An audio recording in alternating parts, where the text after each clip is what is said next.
Pessoal, muito boa tarde, boa noite ou bom dia, de acordo com a hora que você está vendo esse vídeo.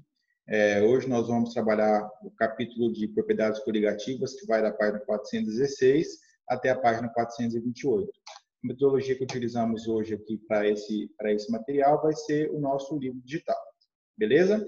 Então vamos lá para o nosso livro. Pessoal, então, esse é o capítulo, página 416, propriedades coligativas, tá?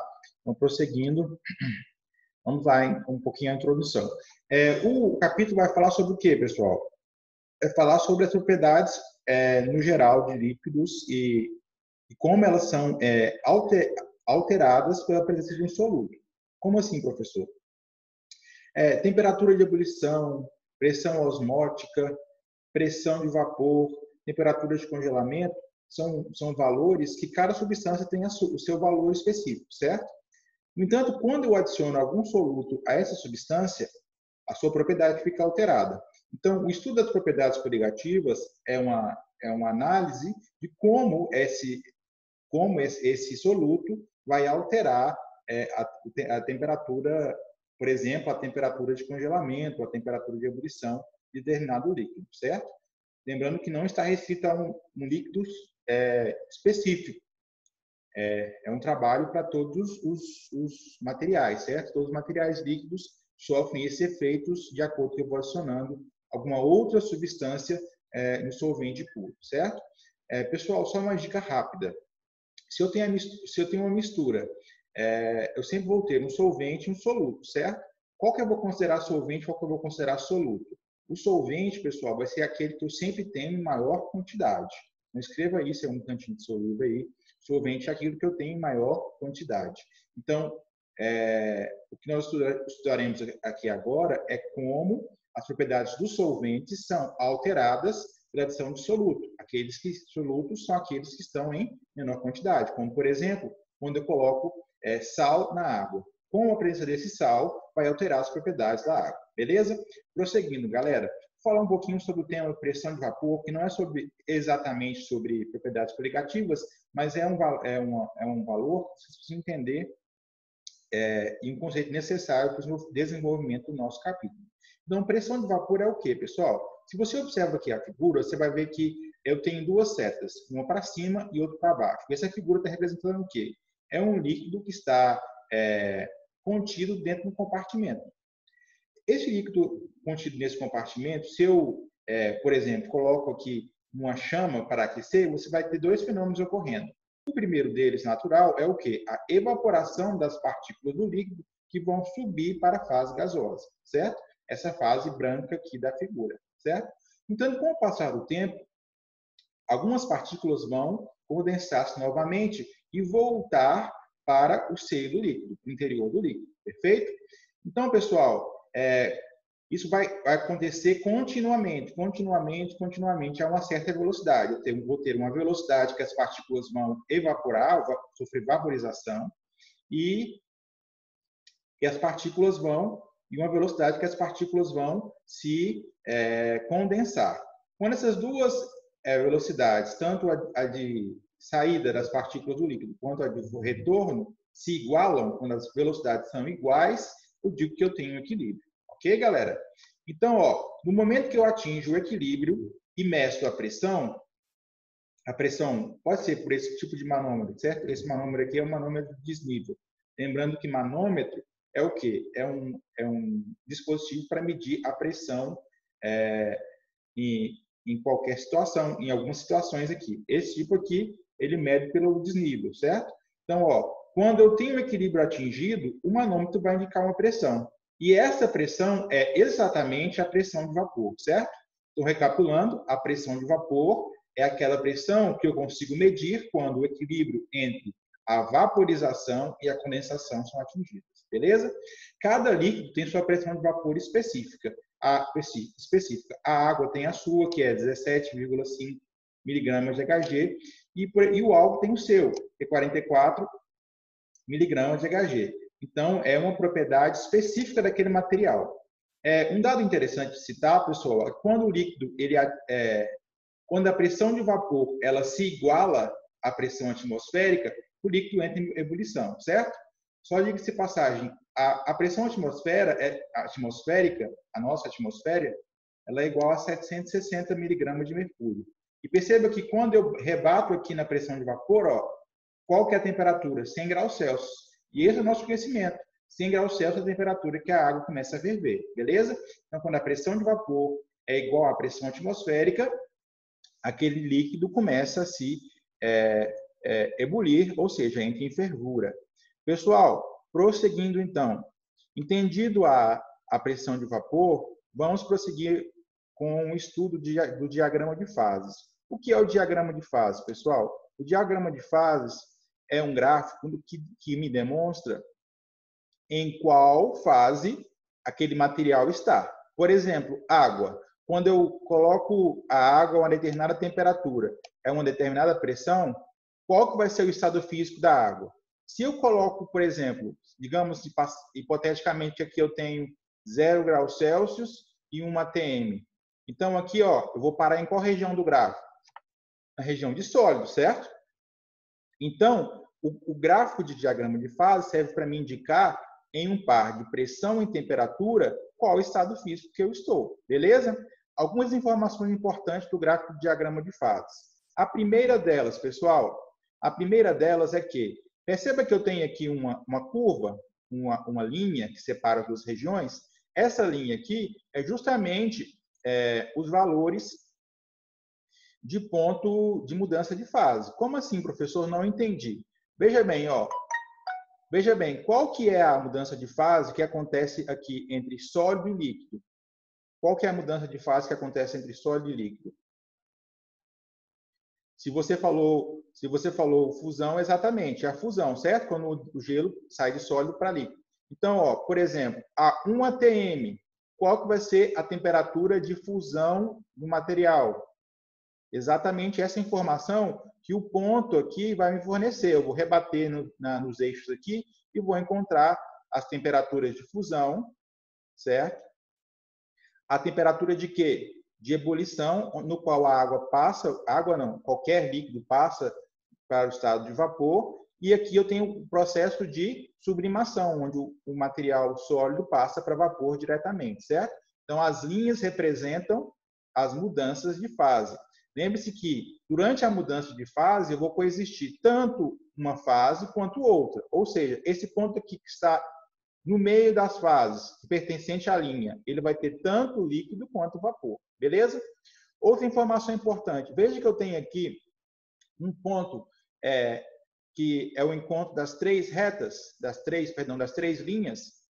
Esse ponto é chamado de ponto triplo. Nesse ponto triplo, as três fases coexistem.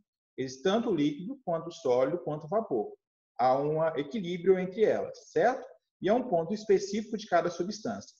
Por fim, informação importante de citar aqui, pessoal, é quanto à temperatura crítica. A temperatura crítica é o quê? É aquela temperatura a partir da qual eu não tenho mais vapor, eu tenho gás. Então, primeiramente, qual que é a diferença de gás e vapor? O vapor, pessoal, por exemplo, ó, se eu tenho um vapor que está nesse ponto aqui que eu estou indicando com o mouse, se eu abaixo a pressão, ó, ou se eu aumento a pressão, se eu sair de uma baixa pressão e vou aumentando a pressão gradativamente, em que região eu vou chegar? Na região de líquido. Agora, por exemplo, se eu estou aqui numa região onde o cursor do mouse está apontando e eu vou subindo a pressão, ó, é indiferente, certo? Então, com o gás, eu não consigo mudar de fase com variação de pressão. Somente o vapor muda de fase com variação de pressão. Tá, galera? Beleza, meu povo? Então, prosseguindo. Ó. Efeitos coligativos. Efeitos coligativos, o que é isso? Efeito coligativo é justamente as alterações nas propriedades de um solvente. Como assim, professor? Digamos que eu tenho água. Água é o solvente e eu adiciono o soluto sal. Logo, você vai perceber que, por exemplo, a temperatura de ebulição vai se alterar. Então, aconteceu aí um efeito coligativo. E esse efeito coligativo, ele é proporcional à quantidade de partículas que eu adiciono, certo? Então, se eu adiciono mais sal, eu vou ter mais solvente. Beleza, galera? Perdão, se eu adiciono mais sal, eu vou ter mais efeito coligativo. Mais uma vez, se eu adiciono mais sal ou se eu adiciono mais soluto, eu vou ter dentro desse solvente uma quantidade maior de partículas e, por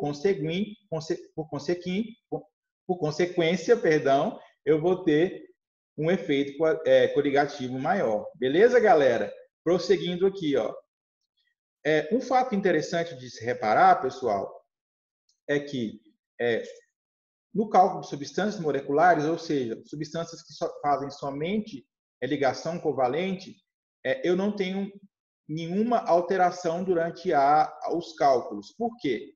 Pense comigo, ó, se eu tenho 1 grama de glicose, ao se dissolver, essa grama vai se manter íntegra, ou seja, ela não vai se dissociar. Isso vai fazer mais sentido em substância iônica para você, beleza? Então, ó, se eu tenho 1 grama de glicose, se a glicose está em água, então eu vou ter 1 grama de glicose dissolvida. Agora, pensando a nível de partículas, de moléculas. Se eu tenho, digamos, 100 moléculas de glicose secas, sem estar no solvente, e coloco essas 100 moléculas dentro de água, eu vou ter um total de 100 moléculas dissolvidas, tá? Parece óbvio, mas vamos chegar a uma conclusão diferente nas substâncias iônicas. Isso que devemos levar em consideração no cálculo de soluções iônicas. Beleza? Então, eu vou mostrar aqui para vocês o que acontece, por exemplo, quando eu coloco sal em água. Pessoal, então, retornando a falar aqui, ó, por que é importante a gente preocupar-nos com substâncias iônicas? Então, começando pelo NaCl. NaCl é um sal, certo? O que acontece quando essa substância está em água? O NaCl vai se separar em Na+, e Cl-. Então, eu tinha uma partícula só e vou ter um total, então, de 2 partículas. Então, as partículas dobraram em solução. Não mais eu tenho uma partícula, mas eu tenho 2. Então, esse é um caso de todos os compostos iônicos, beleza? Além disso, ó, eu tenho também a ionização de uma substância covalente, que é os ácidos. Então, eu preciso me preocupar com os ácidos. Então, ó, preocupações que eu devo ter no cálculo. Devo levar em consideração sempre os compostos iônicos e os ácidos. Por que os ácidos? Ó, o HCl é um exemplo de ácido. Ele vai liberar H+, mais Cl-. Apesar de ele ser uma substância covalente, ele vai liberar 2 partículas a partir de uma, certo? Então, eu vou ter o dobro de partículas nesse caso. Então, eu preciso considerar isso nos cálculos e eu vou ensinar para vocês como agora. Beleza? Pessoal, para considerar essa variação de número de partículas, eu preciso de utilizar uma coisa chamada fator de Van Hoff. O fator de Van Hoff é representado por essa letrinha aí. E ele justamente considera o aumento de partículas por dissociação iônica e ionização. Lembrando que dissociação iônica é aquela dissociação no qual os íons presentes em um composto iônico se separam. Então, eu tenho um número maior de partículas. E ionização é quando um ácido libera H+, mais o contra-íon que ele possui, tá? Então, quando eu tenho ionização e dissociação iônica, eu vou usar fator de Van Hoff. Beleza, galera? Então, como é que se procede o cálculo? Então, é uma fórmula básica, no qual eu tenho I é igual a 1 mais alfa mais Q menos 1. Beleza? Então, eu tenho que ensinar cada um desses termos para você. O que é alfa? Eu vou explicar isso agora no quadro para você. Preste atenção aqui, então. Pessoal, então, ó, perceba o seguinte, ó, aqui eu tenho um sal, substância iônica, cloreto de alumínio. Cloreto de alumínio, uma vez que eu coloco ele em água, eu vou ter alumínio 3+, mais 3Cl-. Como é que eu sei disso? Ó, a L aqui, uma L aqui, 3 Cl aqui, 3 Cl aqui foram liberados, ok? No entanto, pessoal, digamos que 80% da quantidade original se dissociou em íons separados. E o restante, que é 20%, para completar os 100, permaneceu inalterado, certo? Então, alfa é justamente isso aqui, ó, é a quantidade que dissociou de fato.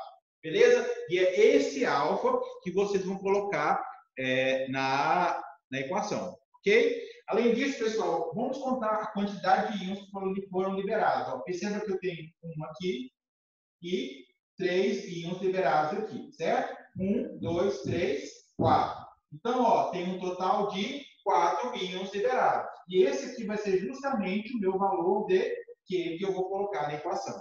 Ok? Então, vamos prosseguir aqui com o nosso slide, ou livro, né? Pessoal, então, prosseguindo, ó. Colocamos, então, o exemplo aqui do cloreto de alumínio. Ele tem 80% de dissociação, coloquei 0,8 e liberou 4 íons livres, como eu demonstrei ali no quadro. Então, vai ser 4 menos 1. Então, o fator de Van Hoff para esse sistema é igual a 3,4. Beleza, galera? Então, é isso o fator de Van Hoff. Vamos prosseguir, então, aqui no capítulo. Pessoal, tonoscopia. O que tonoscopia mede? Tonoscopia mede justamente a alteração na pressão de vapor máxima, certo? Então, a pressão de vapor é alterada quando eu adiciono um soluto a um solvente. Beleza, galera? Então, quanto mais soluto eu adiciono, mais partículas terei, ou seja, a quantidade de partículas aumenta. E quanto maior a quantidade de partículas, menor sua pressão de vapor. Anotem um dado aí, pessoal. Pessoal, quanto maior for a pressão de vapor, anota no cantinho aí, quanto maior for a pressão de vapor, mais volátil vai ser aquele solvente. Beleza? Quanto maior a pressão de vapor, mais volátil será. Como assim, professor? Quem possui maior pressão de vapor? A água ou o etanol? Claro que é o etanol. Por que é o etanol? Porque como nós observamos lá atrás, quando estava falando de pressão de vapor, qual que é o valor da pressão de vapor do etanol? Ele é, como vocês conferem aqui no material, ele é 44, certo? Enquanto o da água é 17,5. O da água é 17,5. E por esta razão, a água é menos volátil. Então, se eu deixar uma garrafinha de água aberta, uma garrafinha de álcool, o álcool vai se evaporar com uma maior facilidade do que o solvente água. Beleza, galera? Então, vamos prosseguir, então, na nossa aula aqui, então. Tonoscopia. Então, tonoscopia são as variações na pressão de vapor. E como é que eu vou quantificar essa variação? Eu vou utilizar uma lei, tá? Essa lei é chamada de lei de Raoult. Mais uma vez, é uma expressão matemática que eu vou jogar, ou seja, uma fórmula que eu vou utilizar para poder resolver as questões que envolvem valores quantitativos, ok? Então, ó, ΔP é o abaixamento de pressão, beleza? Então, ó, P2 vai ser o quê? Vai ser a pressão de vapor do solvente puro menos a pressão que foi alterada. A pressão é a nova pressão, certo? Então, beleza, galera. E qual que é a lei de Raoult? A lei de Raoult é essa aqui, ó, ΔP dividido por P2 KTWI. Parece difícil, mas não é, pessoal. Nós vamos notar isso aí. Primeira coisa, pessoal, o que é KT? KT é uma constante, beleza? É uma constante que nós vamos utilizar nessa expressão. Como é que eu calculo KT? KT ela é calculada pela divisão da massa molecular do solvente. Por exemplo, se eu estiver estudando a água, então eu vou usar a massa molecular da água e dividindo esse valor por 1000. Beleza? Então, essa é a constante tonoscópica. E, beleza, então, calculado o KT, quem que eu vou precisar agora? Da concentração molar. A concentração molar é uma concentração qualquer, no entanto, ela só tem unidade diferente. E eu vou te ensinar no quadro aqui, que eu acho mais fácil, como é que a gente calcula a concentração molar. Beleza? Pessoal, então, concentração molar vai ser o quê? Vai ser uma razão entre o número de mols de soluto dividido pelo quilo de solvente. Beleza? Então, digamos que eu tenho, por exemplo, uma mistura de glicose, que é o meu soluto, dissolvido em água, que é o meu solvente. Eu tenho 2 mols de glicose e 500 gramas de água que eu vou utilizar. Então, como é que eu vou calcular a concentração molar? Vai ser o quê? Vai ser 2, que é a quantidade de mols que eu tenho de soluto, dividido por quê? Dividido por 0,5. Por quê? Eu sempre vou colocar esse dado em quilogramas. E vai dar um total de 4 mols por quilo. Beleza?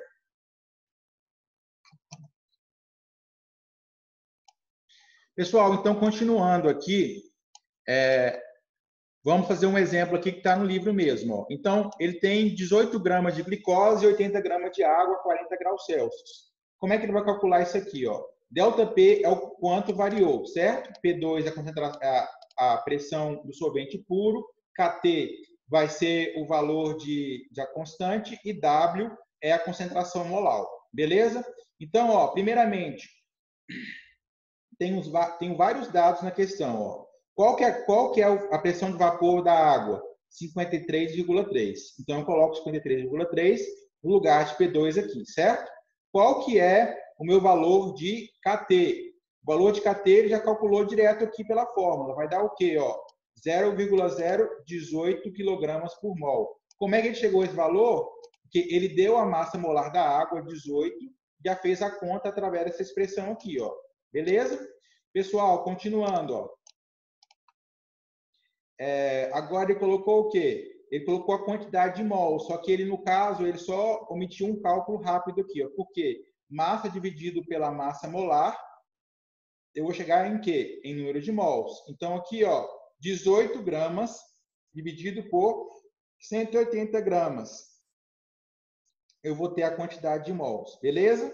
Então, ele nada mais fez do que calcular a quantidade de mols. Se você teve problema com essa continha específica, dá um toque aí na sala virtual, beleza? Agora, ó, M2 é a massa de solvente que eu tenho em quilogramas. Eu falei ele falou que tem 80 gramas, ou seja, 0,08 quilogramas. Então, o total aqui ó, da variação de pressão, só realizando esses cálculos, vai ser que ΔP, a variação na pressão de vapor, foi de 1,24 miligramas de Hg. Lembrando que isso aqui é o quê? Isso é 1A, baixamento na pressão de vapor, certo? Então, se antes ela era 55,3, agora vai ser 55,3 menos 1,24. Ok, galera? Então, vamos prosseguir aqui, ó. Ebuloscopia. O que a ebuloscopia estuda? A ebuloscopia estuda a variação na temperatura de ebulição. Exatamente. Então, a temperatura de ebulição ela é afetada pela adição de um solvente. Quanto mais solvente, pela adição de um soluto. Quanto mais soluto eu adiciono, mais alteração eu proporciono a esse solvente. Agora, essa é a mistura, certo? Então, ó, a quantidade de partículas vai provocar um aumento na temperatura de ebulição. Beleza, galera? E como é que eu vou calcular essa variação, esse aumento? Isso é com essa fórmula aqui, ó. ΔT é igual a KE vezes a concentração molar. Essa é a mesma concentração que a gente aprendeu aqui, tá? Lembrando que sempre nos cálculos, vocês percebam que tem um valorzinho de I aqui. O que é esse I? Esse I é o fator de correção de Van Hoff, certo? Então, eu vou utilizá-lo sempre que eu tiver uma substância iônica ou um ácido. Por quê, pessoal? Porque eu vou ter um aumento de partículas pela dissociação iônica ou pela ionização, certo? Vamos fazer um exemplo mais tarde de como é que eu utilizo o I. Então, ó, primeiramente aqui, galera, ó, ΔTE é igual a KE vezes W. KE é uma constante, ela sempre vai ser dada para vocês. Não se preocupe com ela. E concentração molar, como eu falei, tá aqui, é que a gente utiliza. E I é o fator de Van Hoff que a gente aprendeu a calcular nesse vídeo. Se tem alguma dúvida, pause, retorne e tire a dúvida lá no vídeo mesmo, que eu já expliquei aqui como a gente calcula.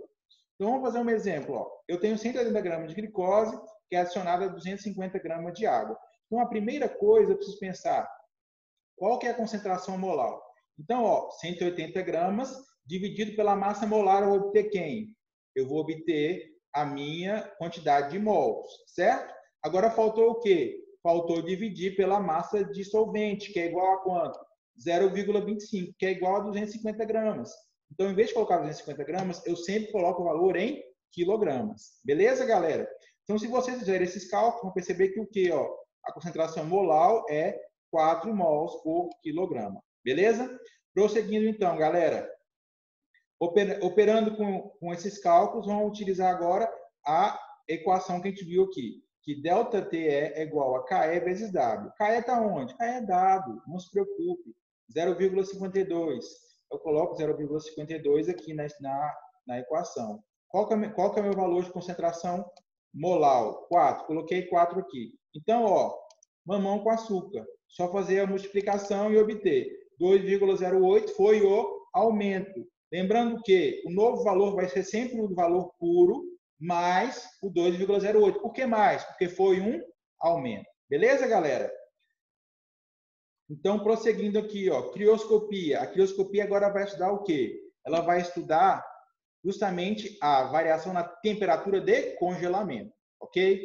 Diferentemente da temperatura de ebulição, quando eu adiciono um soluto a um solvente, como por exemplo sal na água, eu vou fazer o quê? Eu vou abaixar a temperatura de congelamento. Na água e qualquer solvente, certo? Não necessariamente só a água, só deixando isso claro para não ficar nenhuma dúvida.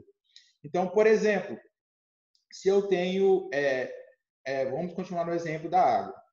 Eu tenho água pura. Qual que é a temperatura de congelamento dela? 0 graus Celsius. Agora, se eu começar a adicionar sal, essa temperatura vai para -5, -10, dependendo do quê? Dependendo da quantidade de sal que eu adiciono. Por quê? Quanto mais eu adiciono soluto, mais variação ou abaixamento eu vou ter. Beleza? Agora, eu preciso calcular como é que se dá esse abaixamento. Esse abaixamento ele é calculado com uma equação parecida com a temperatura de ebulição. É a mesma coisa, ó, delta Tc, que no caso é congelamento, é igual a Kc vezes W. Lembrando que Kc é constante quiliométrica. Galera, então vamos utilizar aqui agora uma expressão que envolve I. Então, toda vez que eu tiver uma substância iônica ou um ácido, eu tenho que fazer o quê? Eu tenho que multiplicar o valor final pelo valor de I. Eu vou explicar isso para vocês aqui. Veja bem, ó. Uma solução foi preparada pela adição de 117 gramas de NaCl em 400 gramas de água. Determine o ponto de congelamento da solução. Primeiramente, o Kc foi dado, deu a massa molar do sal e a massa molar da água. Qual que é a concentração molar? A massa de sal dividido pela massa molar. Eu obtenho o que com isso? O número de mol, certo? Então, em vez de colocar o N aqui, eu faço a divisão direta. Depois eu vou dividir por quê? Vou dividir pela quantidade de solvente que eu tenho, que é igual a 400 gramas, ou seja, 0,4 quilogramas, ok? Então, eu descobri que a concentração molar é igual a 5 mols por quilo. Agora, se eu jogar na expressão, pessoal, então vai ser o quê? Kc, que é igual a 1,86, dado da questão, vezes 5 mols por quilo. Então, vai dar uma variação de 9,3, certo? Mas lembra que eu tenho que considerar que é uma substância iônica? Então, eu tenho que multiplicar pelo quê? Esse resultado aqui, ó, ele tem que ser multiplicado pelo fator de Van Hoff. Então, vamos lá, pessoal. Notem que ele não passou para mim o valor de alfa. Eu vou demonstrar para vocês que quando eu não passo o fator de alfa, eu posso considerá-lo 100%, beleza? Então, eu vou demonstrar para vocês isso aqui agora no quadro, tá? Pessoal, então, ó, NaCl, ele pode se dividir em Na+, e Cl-, ok? Isso, ele não me passou o valor de alfa. Então, eu vou considerar o quê? Eu vou considerar 100%, ou seja, 1. E o valor de quê? Quantos íons livres eu tenho? 2, certo? Utilizando a equação de Van Hoff. I é igual a 1 mais alfa, Q menos 1. Qual que é o valor de alfa? 1. O valor de Q é 2. Então, vai dar um valor de I igual a 2. Ok? Então, vamos continuar aqui no nosso material. Então, ó, se eu tinha um valor sem considerar I 9,3, eu tenho que multiplicar isso aqui por quê? Por 2. Então, eu obtive 18,6. Ok, galera? Então, eu sempre lembro de considerar esse valor aí. Galera, a gente vai continuar agora em uma próxima videoaula, beleza? Vou falar um pouquinho sobre pressão osmótica e realizar esses exercícios.